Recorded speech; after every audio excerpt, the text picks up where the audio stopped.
So hello सगळे, आपण आज टॉपिक स्टार्ट करणार, that is your advancement of food production.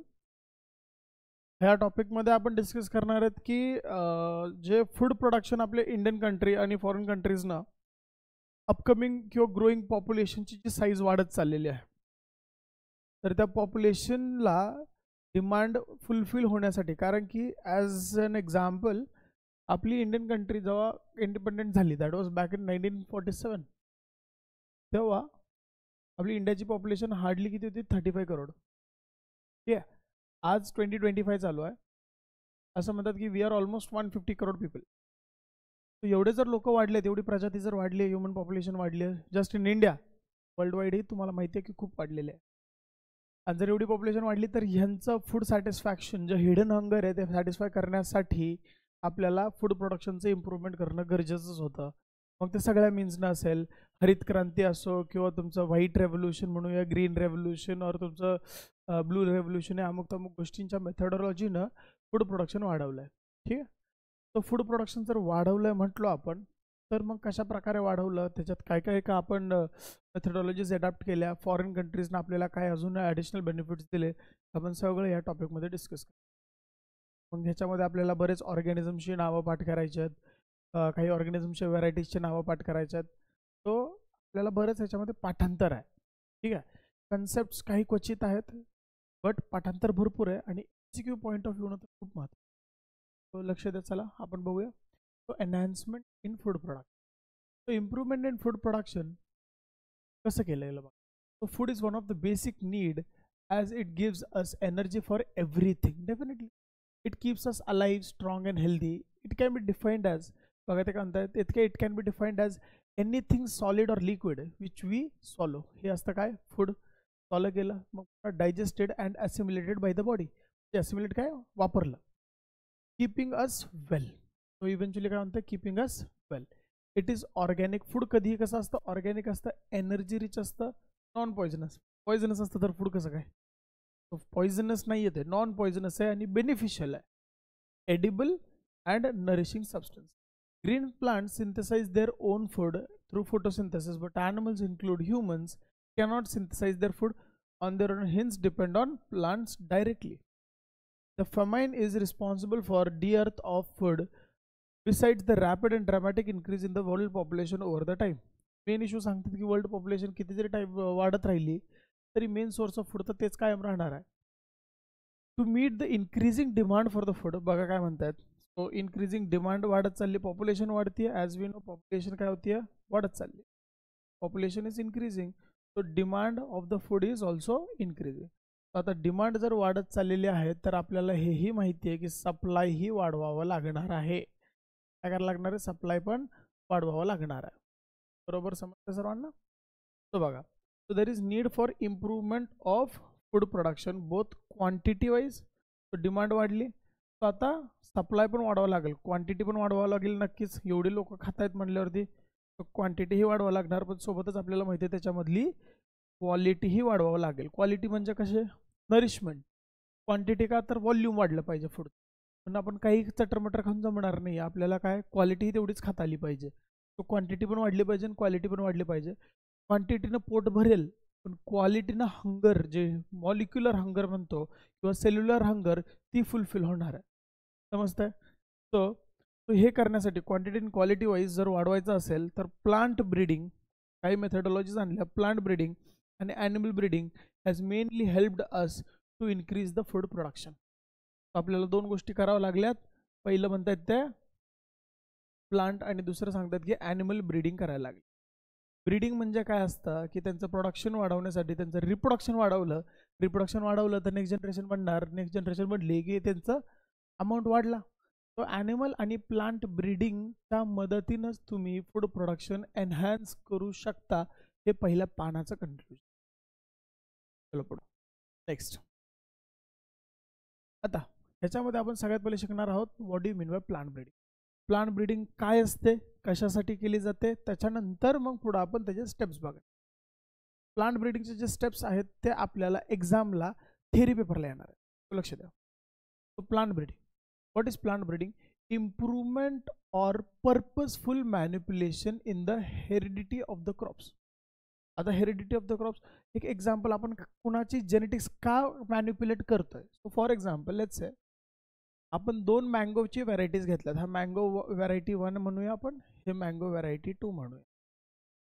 ठीक आहे. आता ह्या मँगोची साईज जास्त आहे आणि ह्या मँगोच्या व्हरायटीचा फ्लेवर खूप भारी आहे. ठीक आहे ना, फ्लेवर इज बेटर.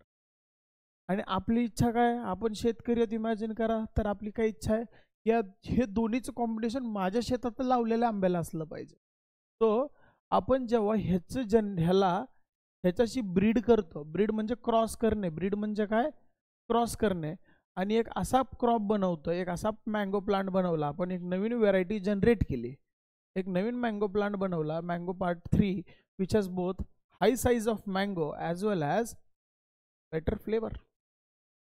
तो इथं लक्षात येतं का तुम्हाला, काय केलं मी इथं, ब्रीडिंग केली. काय केली, ब्रीडिंग केली. So purposeful manipulation the heredity of the crops and production of new superior variety, हे तेच केलं. For from existing crop plants constitute what is called as plant breeding. तर शॉर्टमध्ये जे सांगितलं ते प्लांट ब्रीडिंग, की 2 नोन व्हेरायटीजपासनं एक नवीन व्हेरायटी निर्माण करायची. And we have to make sure जी नवीन व्हेरायटी आहे ते प्रिव्हियस व्हेरायटीजपेक्षा कशी पाहिजे, बेटरच असली पाहिजे, तरच हे पॉसिबल. ठीक आहे. What I am trying to say is clear. So हे महत्त्वाचं आहे, ह्यालाच म्हणायचं plant breeding. It is therefore an applied branch of botany. It is in fact an art and the science changing and improving the heredity of plants. Plant breeding can be carried out by using application of principles of, बघा कोणकोणते applications आहेत. जेनेटिक्सचं application आहे, टॅक्झॉनॉमी.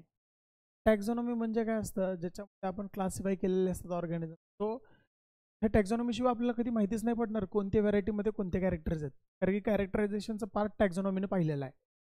So we will be able to differentiate की आपल्याला जे characters हवे आहेत ते कुठल्या प्लांटमध्ये आहेत हे आपण प्री डिसाईड करू शकतो.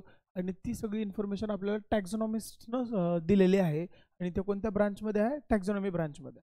फिजिओलॉजी म्हणजे फंक्शनिंग, पॅथॉलॉजी म्हणजे कोणकोणते आजार, आपल्याला आजार पण स्टडी करायला लागतात, कारण की कधी असं होऊ शकतं की एखादं नॉर्थमध्ये उगणारं एखादं झाड मला खूप आवडलं, त्याचे फीचर्स खूप छान आहेत, आणि मी इथं पुण्यात लावायचा प्रयत्न केला आणि पुण्यात ते आजारी पडते. तो आपल्याला प्लांट ब्रीडिंगमध्ये प्लांटचे पॅथॉलॉजीज पण माहिती पाहिजे.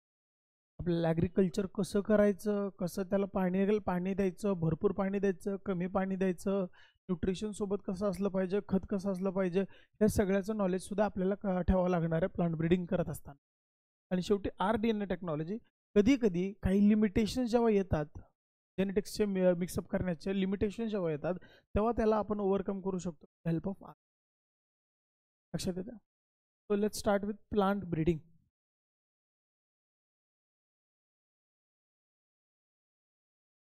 लक्षात. So plant breeding is a method of altering the genetic pattern of plants to increase the value and utility for human. Clear definition. Make sure you know that. Plant breeding आपण काय म्हणतात, it is a method of altering the genetic pattern of a plant. पण का केलं, to increase there value. त्यांची value वाढली पाहिजे, ते खाल्लं गेलं पाहिजे, त्याची व्हॅल्यू वाढणार. कोणती, पैशाने व्हॅल्यू नाही म्हणून, न्यूट्रिशनल व्हॅल्यूज त्याच्या वाढल्या पाहिजे. आणि त्याच्यामुळं न्यूट्रिशनल व्हॅल्यू वाढली तर आपण ह्युमन वेलफेअर म्हणजे ह्युमनच्या भल्यासाठी, वेलफेअर म्हणजे भलं, ह्युमन वेलफेअरसाठी. So the plant breeding is done to increase. आता कशासाठी करतात असा क्वेश्चन विचारला तर लक्ष द्या, दरवेळेस ते खायला चांगलं लागलं पाहिजे असं नाही आहे. कधी कधी आपण शेतकरी आपल्याला कंप्लेंट करतील, जर आपण BSc ॲग्री वगैरे केलं तर, साहेब माझं जे झाड आहे, माझं जे शेती आहे त्याच्यामध्ये प्रॉब्लेम आहे की तिथे एक सारखं कीड लागते, एक स्पेसिफिक टाईपचा आजार त्याला लागतो.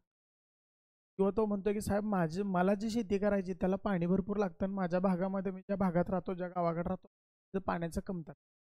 कधी कधी प्रोडक्शन वाढवण्यासाठी करतो, तर भूक, त्या प्रजातीची भूक पूर्ण करण्यासाठी. तर आपल्याला हायली रेजिस्टंट क्रॉप बनवावा लागतो, इन्फेक्शनला रेजिस्टंट क्रॉप पाहिजे आपल्याला, किंवा एन्व्हायरमेंटला टॉलरेबल पाहिजे प्लांट. सो आपण ब्रीडिंगची मेथडॉलॉजीज काही स्पेसिफिक टार्गेट ठेवून करतो आणि जसा टार्गेट तसा आपल्याला क्रॉप पहिलं हुडकावा लागतो आणि त्यांचं ब्रीडिंग करायला लागतं मग so that with the result which we are getting will be able to withstand our desire म्हणजे आपल्याला जे हवं होतं त्याला विथस्टँड करण्यासाठी आपल्याला पहिलं टॅक्झॉनॉमिक्सनं दिलेले सगळे लिस्ट व्हरायटीज हुडकून काढायला लागतात फ्रॉम द जर्म प्लाझम म्हणजे यादी दिलेली असते त्याच्यामध्ये सगळी इन्फॉर्मेशन प्रत्येक प्लांटची आणि ते आपल्याला सीड फॉर्ममध्ये प्लांट क्रॉप फॉर्ममध्ये स्टोर ठेवलेले असते तिथनं आपण ते सीड पिक करणार तिथनं आपण ते क्रॉप पिक करणार आणि त्यांना ब्रीड करायला लावणार तो पर्पसेस काय काय पहिला पर्पस दिलाय त्यांनी इन्क्रीज क्रॉप यील्ड म्हणजे उत्पादन वाढलं पाहिजे नेक्स्ट दुसरं काय इम्प्रूव्ह क्वालिटी त्याच्या आतमधलं न्यूट्रिशनल क्वालिटी वाढली पाहिजे next increase tolerance to environment म्हणजे दुष्काळ पडो नाहीतर जास्त पाऊस पडो ओला दुष्काळ असो की सुका दुष्काळ असो त्या आपला क्रॉप सर्वाइव्ह केला पाहिजे next to make plant resistant to pathogen कुठल्याही आजाराच्या आहारी जाऊ नये ते झाड रेजिस्टंट पाहिजे इन्फेक्शनला प्रिव्हेंट केलं पाहिजे next and increase tolerance to insect pest किडे पण नाही लागले पाहिजे ना आजारी पडले पाहिजेत नाही किडे लागले पाहिजे दोन्ही गोष्टी वेगळ्या आहेत पॅथोजन म्हणजे डिसीज पॅथोजन हे डिसीज कॉजिंग एजंट आहे आणि इन्सेक्ट हे तुमचं क्रॉप खाणार आहे डॅमेज करणार आहे ठीक आहे दोन्ही शेवटी लॉसच आहे आपला पण वेगवेगळ्या मेथडॉलॉजीज आहेत तर एवढे सगळे पर्पसेस विचारू शकतात ते तुम्हाला की बाबा प्लांट ब्रीडिंग आपण आपल्याला प्रोडक्ट पाहिजे प्लांट ब्रीडिंग काहीतरी आउटपुट मिळणार पण ते आउटपुट काहीतरी कारण पाहिजे त्याच्यानुसारच आपण डिझाईन करतो ब्रीडिंगचा मेथडॉलॉजी पुढं तो ग्रीन रेव्होल्युशन म्हणजे हरित क्रांती आता ग्रीन रेव्होल्युशन आणणारे आपल्या देशात म्हणजे जगात दोन माणसं होती त्यातला पहिला नॉर्मन ई बॉरलॉग त्यांनी इंटरनॅशनल लेवलला काय केलं होतं इंटरनॅशनल लेवलला आणलं ग्रीन रेव्होल्युशन आणि इंडियामध्ये त्यांचे खूप जवळचे फ्रेंड होते MS स्वामीनाथन एक साऊथ इंडियन पर्सन होते त्यांनी इंडियामध्ये ग्रीन रेव्होल्युशन आणलं ठीक आहे so we will look at that their work लक्षात So green revolution was the result of what sequence of scientific breakthrough and development activities that successfully fought hunger बघा word आला fought hunger त्यांनी लोकांचं पोट भरायचा प्रयत्न केलाय by increasing food production त्यांचं मेन काम होतं फूड प्रोडक्शन मध्ये seeds with superior quality use of chemical pesticides and fertilizers and multiple cropping systems supported by the use of modern farm machinery and proper irrigation system help for development of high yielding and disease resistant varieties of wheat, rice and maize त्यांनी त्या टायमिंगला ह्याच्यावरती जास्त focus केलं होतं wheat, rice आणि in fact plant breeding date backs to about 10,000 years ago त्याची history आपल्याला अवेलेबल आहे की 10,000 वर्षांपासून आपण प्लांट ब्रीडिंग करतोय शेती करायचं हिस्ट्री तेव्हापासूनची एक्झिस्ट करते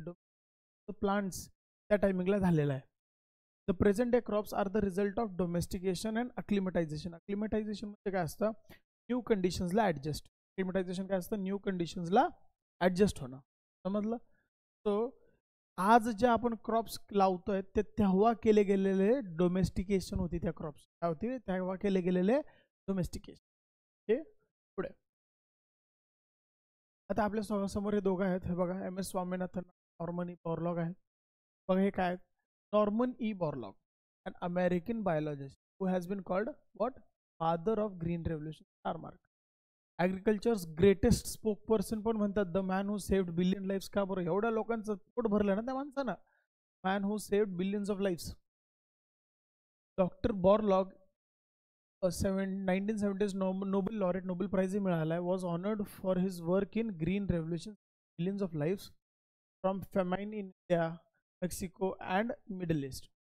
Dr. MS Swaminathan is called as father of Green Revolution in India for his role in introducing further development high yield varieties of wheat.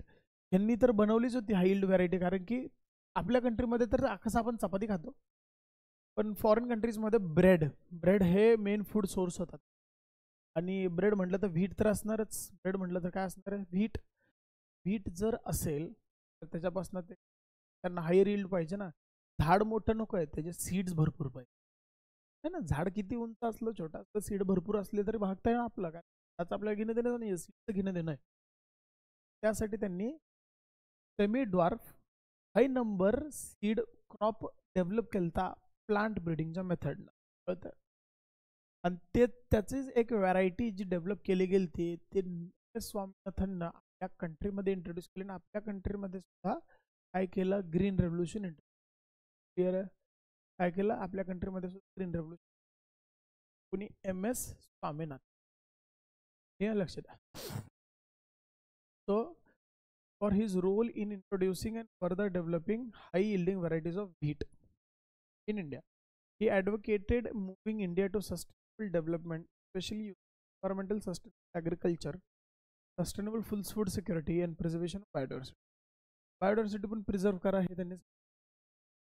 तर व्हरायटी जगात नाही राहिल्या, मारत गेलो जनावर, प्लांट डिफॉरेस्टेशन, जंगल जाळली, तर शेवटी काय होणार आहे, इकोसिस्टम नाही राहणार, हेही त्यांनी सांगितलं. He is pioneer in mutation breeding in India. खूप महत्त्वाचा पॉईंट आला MC विचारतील. पायोनियर म्हणजे त्यांनी सगळ्यात पहिल्यांदा mutation breeding India MS. He is pioneer in mutation breeding in India. He developed new varieties of wheat like Padel, Sonora, NP165 आणि चरबती. हे 3 व्हीटच्या व्हरायटीज आहेत जे कुणी डेव्हलप केल्या, MS स्वामीनाथन. काय काय दिलंय, NP चरबती, हे 3 व्हरायटीज त्यांनी बनवल्या व्हीटच्या. these varieties were semi dwarf varieties. काय होते, हे सेमी ड्वार्फ व्हरायटीज. त्याच्यात झाडाची हाईट बघा तुम्ही, त्यांच्या होते झाडाची हाईट पण कमी आहे, पण त्याच्या फुल फ्लेज सीड्सचे पार्ट्स लागलेले आहेत. सेमी ड्वार्फ व्हरायटी ज्याच्यात हाईट व्हीटच्या प्लांटची जास्त नाही आहे, त्याच्यावरती कारण की सगळं न्यूट्रिशन जे खेचतं ते हाईट वाढवण्यासाठी नाही चालले, मग सीडला चालले. ते लॉजिक होतं, होल अँड सोल लॉजिक तेच आहे. ठीक आहे. आता प्लांट ब्रीडिंग करायची कशी, तर त्यांनी सांगितलं त्यासाठी सिम्पलेस्ट मेथड आहे हायब्रिडायझेशन. हायब्रिडायझेशन मध्ये करत असताना सिलेक्ट कसे करणार तेही आपल्याला त्यांनी सांगितलं. Let's talk about it. हा करा इकडे, तर काही स्टेप्स आहेत, आपण ते बोलू की काय, पण लक्षात.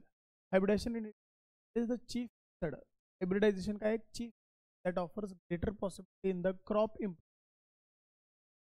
क्रॉप इम्प्रूव्ह करण्यासाठी आपल्याला one of the easiest method is hybridisation. त्याच्यानंतर तर काय आहे, directly genetic recombination, DNA change करावा लागतो.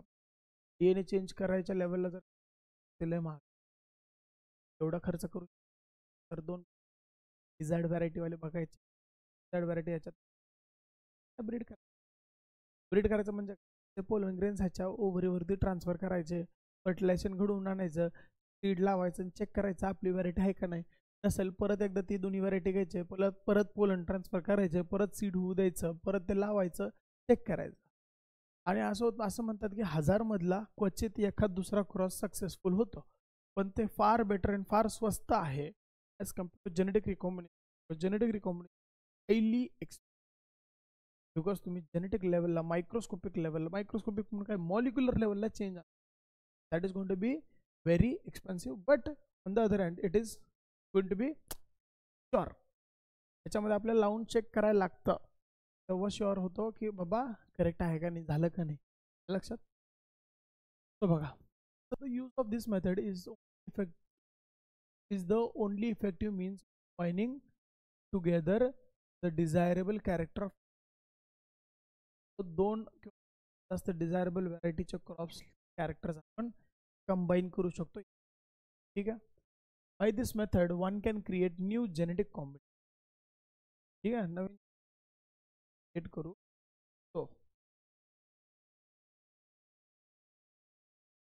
करता येतं, केलेली आहे आपण. Next, it also exploits and utilize hybrid vigour. आपण हायब्रिड विगर काय ते बघणार आहेत. जे सुपिरियर, समजा आपण म्हणलो हा मेल प्लांट घेतला आपण, त्याला आपण क्रॉस केलं एक मेल प्लांट, हा त्याला एक स्पेसिफिक कॅरेक्टर कॅरी करतो. फिमेल प्लांट आपल्याला एक स्पेसिफिक कॅरेक्टर, हे दोन्ही सोबत असावे. एक जनरेशन जी तयार झाली F1 जनरेशन असते. हायब्रिड विगर कधी म्हणतो, जेव्हा हा हायब्रिड किंवा ऑफस्प्रिंग आपला कॅरेक्टर 1 आणि कॅरेक्टर 2 साठी सुद्धा जास्त बेटर आहे. कॅरेक्टर 1 पण खूप छान केलं आणि कॅरेक्टर 2 पण खूप छान केलं, म्हणजे दोघांचे कॅरेक्टर्स मर्ज झाले ना ह्याच्यामध्ये, आणि दोन्ही पॅरेंटपेक्षा अजून बेटरली एक्सप्रेस केलं, म्हणून हायब्रिड विगर जे सुपिरियर येते to both parent. When an hybrid is superior to both the parents, त्याला आपण म्हणतो हायब्रिड विगर. काय म्हणतात? Hybrid vigour.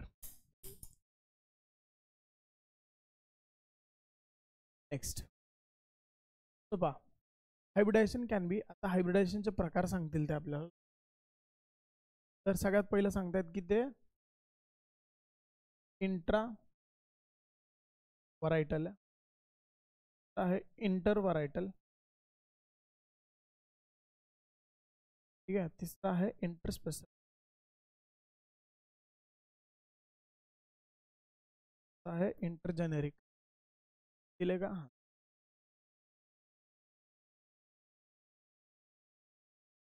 इंट्रा व्हरायटल म्हणजे सेम व्हरायटीज मध्ये क्रॉस केला, सेम व्हरायटी मध्ये. इंटर व्हरायटल म्हणजे काय असतं? Between two different variety, between different variety. Interspecific म्हणजे बिटवीन डिफरंट. दिलं का बघा? बिटवीन डिफरंट ऑफ, हे महत्वाचं, सेम जनेरा. काय दिलं lastly? Intergeneric, it is between cross between different generas किंवा species of different generas, of different generas. हे आपले हायब्रिडायझेशनचे क्रॉप्स आपण असे सिलेक्ट करू शकतो. काय म्हणतात बघा? Hybridisation can be intravarietal, intervarietal, interspecific, intergenic. As parental plant are distantly related such crosses. जेव्हा याच्यापेक्षा जास्त पण डिस्टंटली रिलेटेड असतील ना पॅरेंट प्लांट, ते एक आंब्याचं झाड डायरेक्ट फळाचं झाड असं काहीतरी असेल, ठीक आहे, दोन डिफरंट स्पीशीज पण लई डिस्टंटली रिलेटेड आहेत.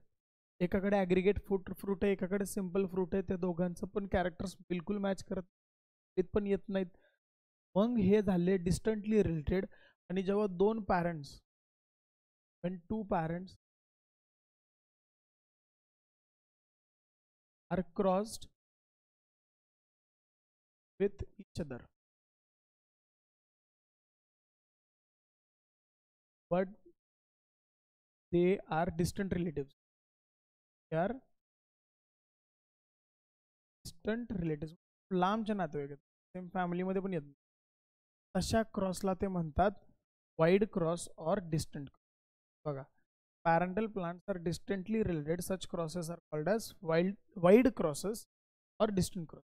Interspecific and intergenic hybrids are seldom to occur in the nature.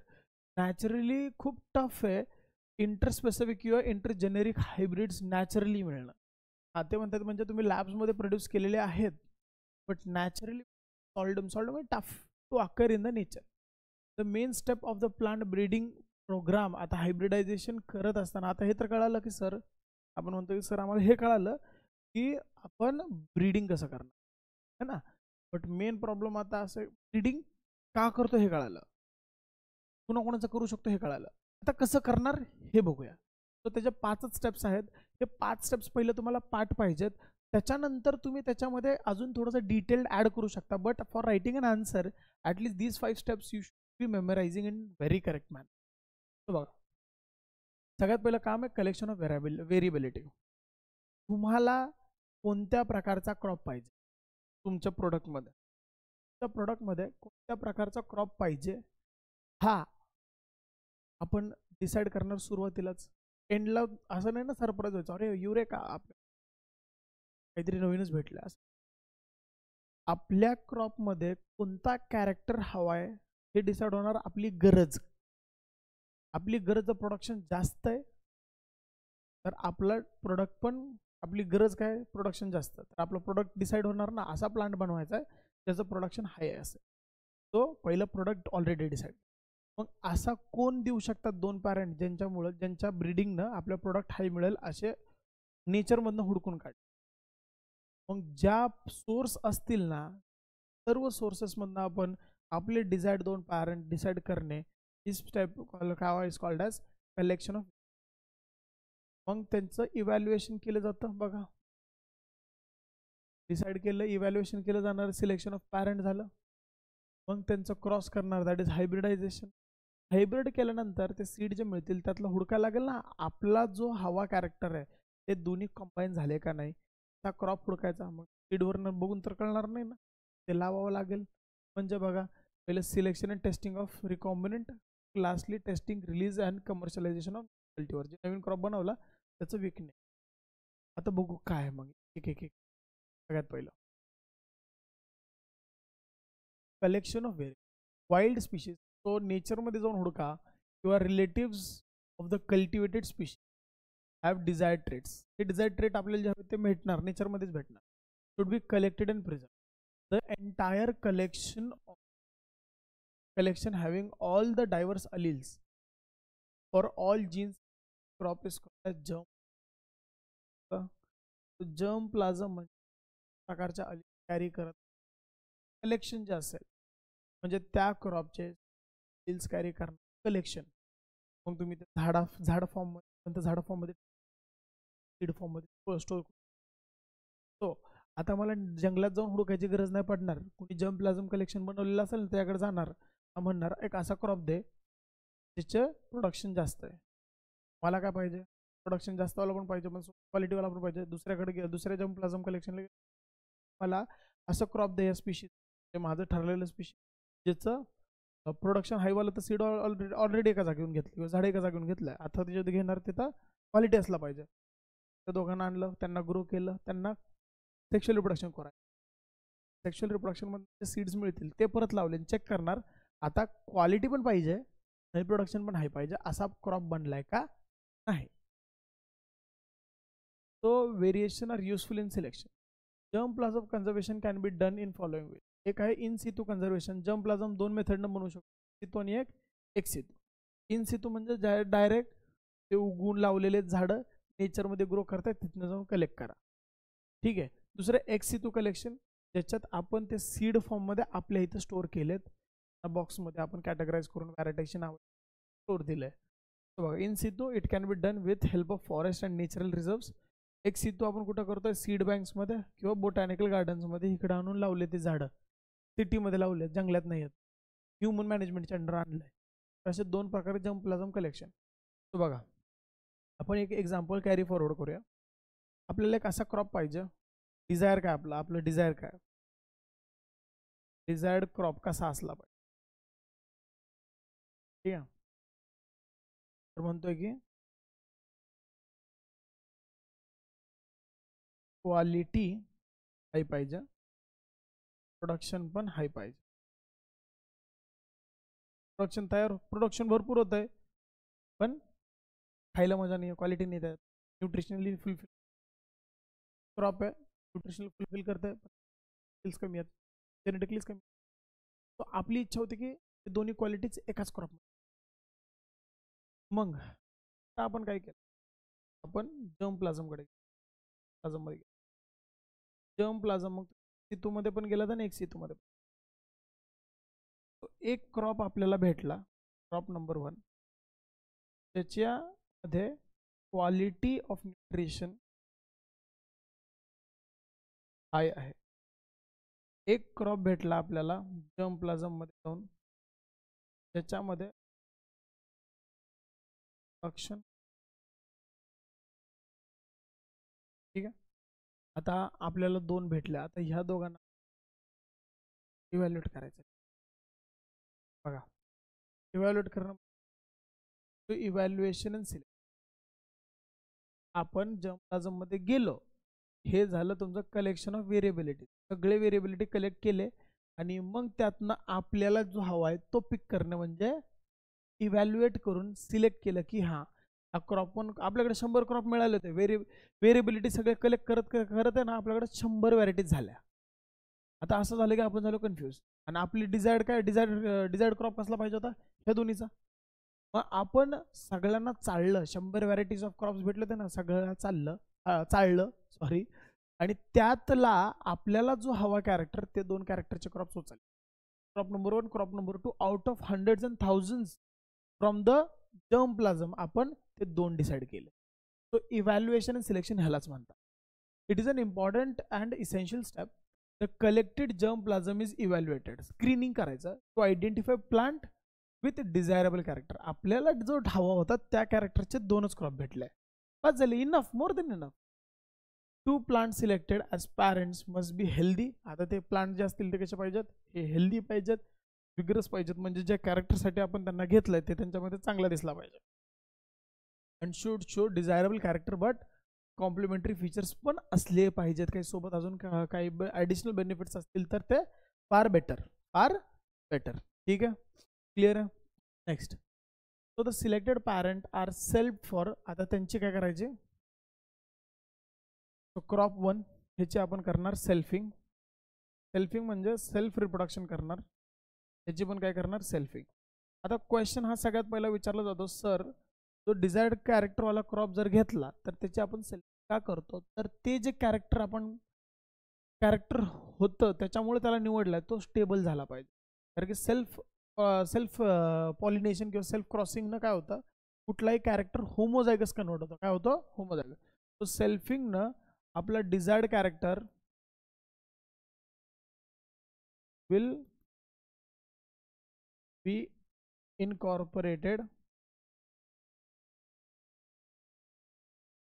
In homozygous form. ते जीन्स होमोझायगसली प्रेझेंट होतील.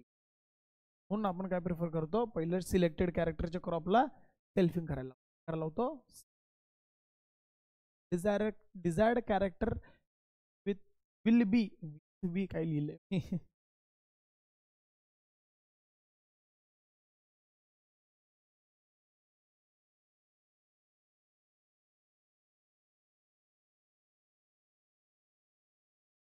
will be incorporated in. Yes, am I clear?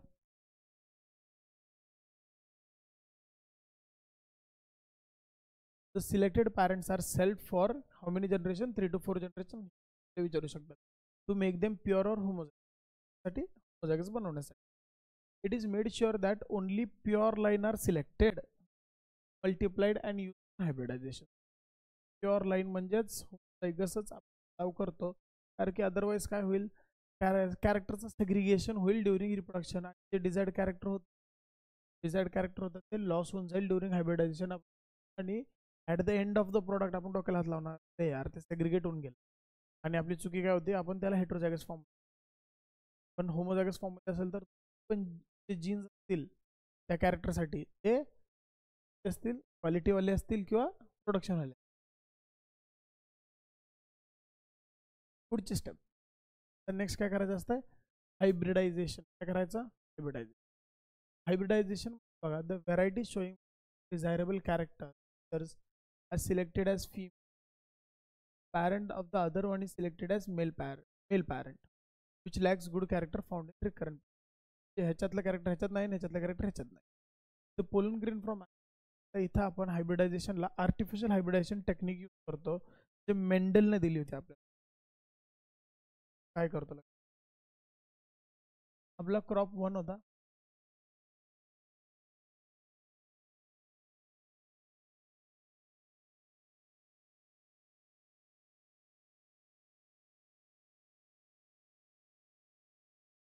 तार लागलाय,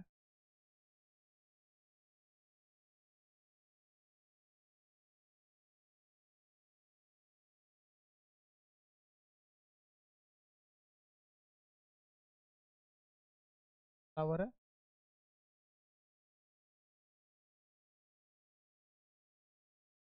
ह्याच्यात एक कॅरेक्टर आहे, ह्याच्यात कॅरेक्टर. आता समजा ह्याला आपण डिसाइड केलं,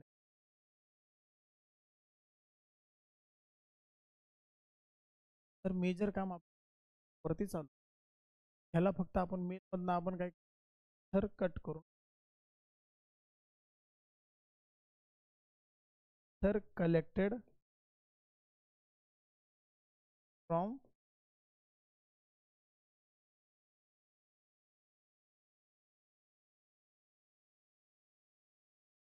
फिमेल पण पहिलं तर त्याच्यात फक्त ओव्हरी ठेवतो पार्ट, तर is is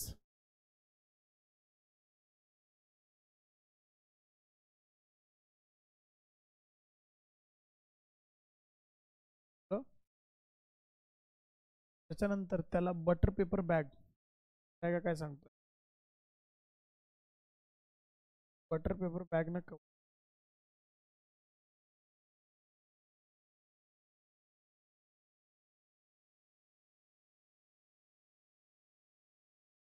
त्या प्रोसेस बॅगिंग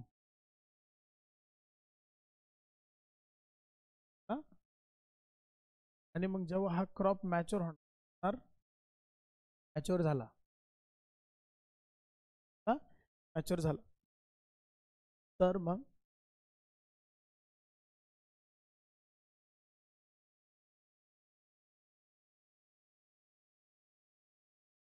त्याच्यावरती पण त्याला घेतलं होतं, त्याला मेल पॅरेंट डिसाइडेड होता ना, त्याचे थर पुलन आणले आपण, डिझायड मेल पार्ट होता, डिझायड मेलचे कोलन इथं टेस्ट केलं, tested desired colon desired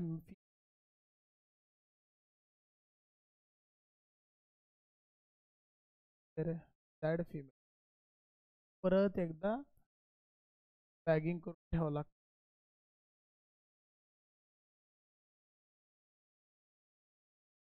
desired pollen टाकले, परत एकदा आपण बॅगिंग करून, बॅगिंग जी केली जाते रीबॅगिंग म्हणायचं,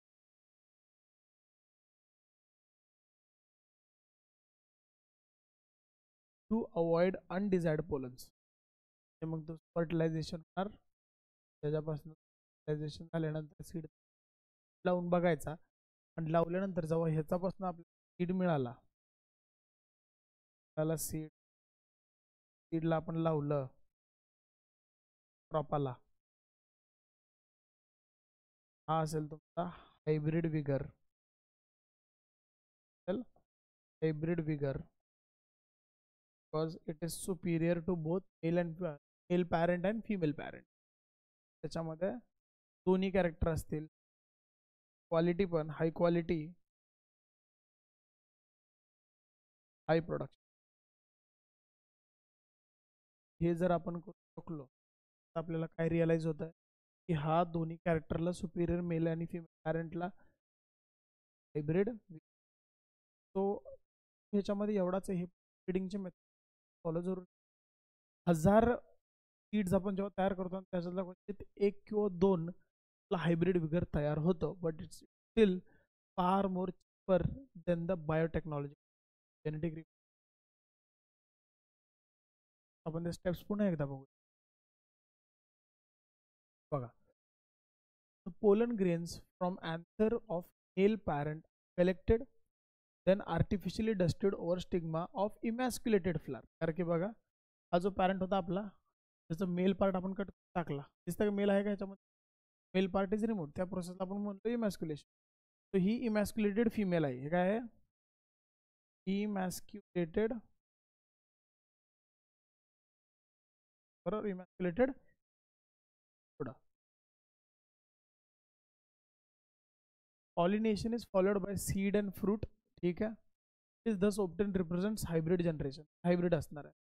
मग हायब्रिड F1 प्रोजेनी सिलेक्टेड, तर ठरवणार ना, 1000 सीड्स मिळाले त्यातलं सगळ्यात बेस्ट सीड कोणता कॅरी करतोय, ते लावल्याशिवाय कसं कळणार, कारण की आपण झाड आपल्याला ते पाहिजे होतं, ते सीड आपण लावणार, बेस्ट सीड जे आपल्याला हवं ते डिझायर्ड कॅरेक्टरवालं दिसेल त्याला आपण ग्रो केलं आणि सिलेक्ट केलं, selected and evaluated for the desired combination of. आता त्याला आपण काय करणार, त्यांचं सिलेक्शन करणार आणि testing of Superior recommend. Vigour आलाय ना आपल्याला, प्रोजेनी आली ना, F1 जनरेशन जी आली ना, F1 जनरेशनला आपण टेस्ट करणार. मग एकदा लॅबमध्ये टेस्ट करतो, एकदा फील्डमध्ये टेस्ट करतो, पिकायला चालू करतो.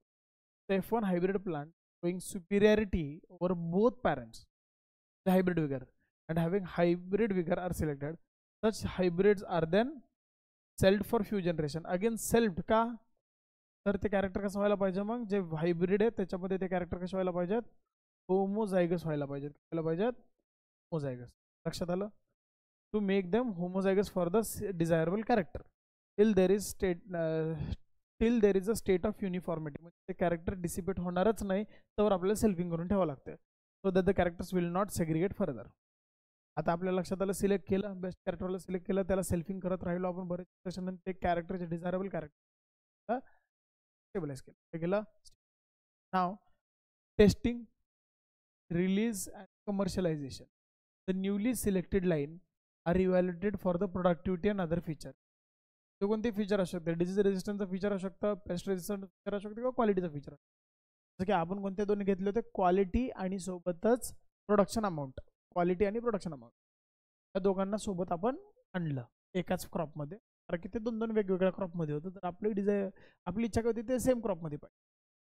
So initially this plants are grown under controlled condition of water, fertilisers. म्हणजे लॅबमध्ये, पहिलं लॅबमध्ये, कारण की लॅबमध्ये वॉटर, फर्टिलायझर सगळं एकदम चांगल्या कंट्रोलमध्ये दिलं जातं.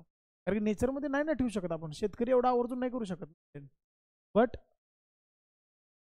शेतकरी असं मेंटेन नाही ठेवू शकत, पण आपण लॅबमध्ये मेंटेन ठेवू शकतो ना. पहिलं लॅब टेस्टिंग होणार कधी पण. So the selected line are then grown for 3 generation at least in natural field. मग आपण आपल्याच लॅबच्या शेतीमध्ये त्याला 3 जनरेशनसाठी लावणार, आणि मग त्याच्यानंतर एकदा तिथंही एकदा, आणि ते पण डिफरंट ॲग्रो क्लायमॅटिक झोन्समध्ये, वेगवेगळे झोन्स, म्हणजे थंड एरियामध्ये, गरम एरियामध्ये, मॉडरेट टेम्परेचर, वेगवेगळ्या ॲग्रो क्लायमॅटिक झोन्समध्ये आपण त्याला लावून बघणार.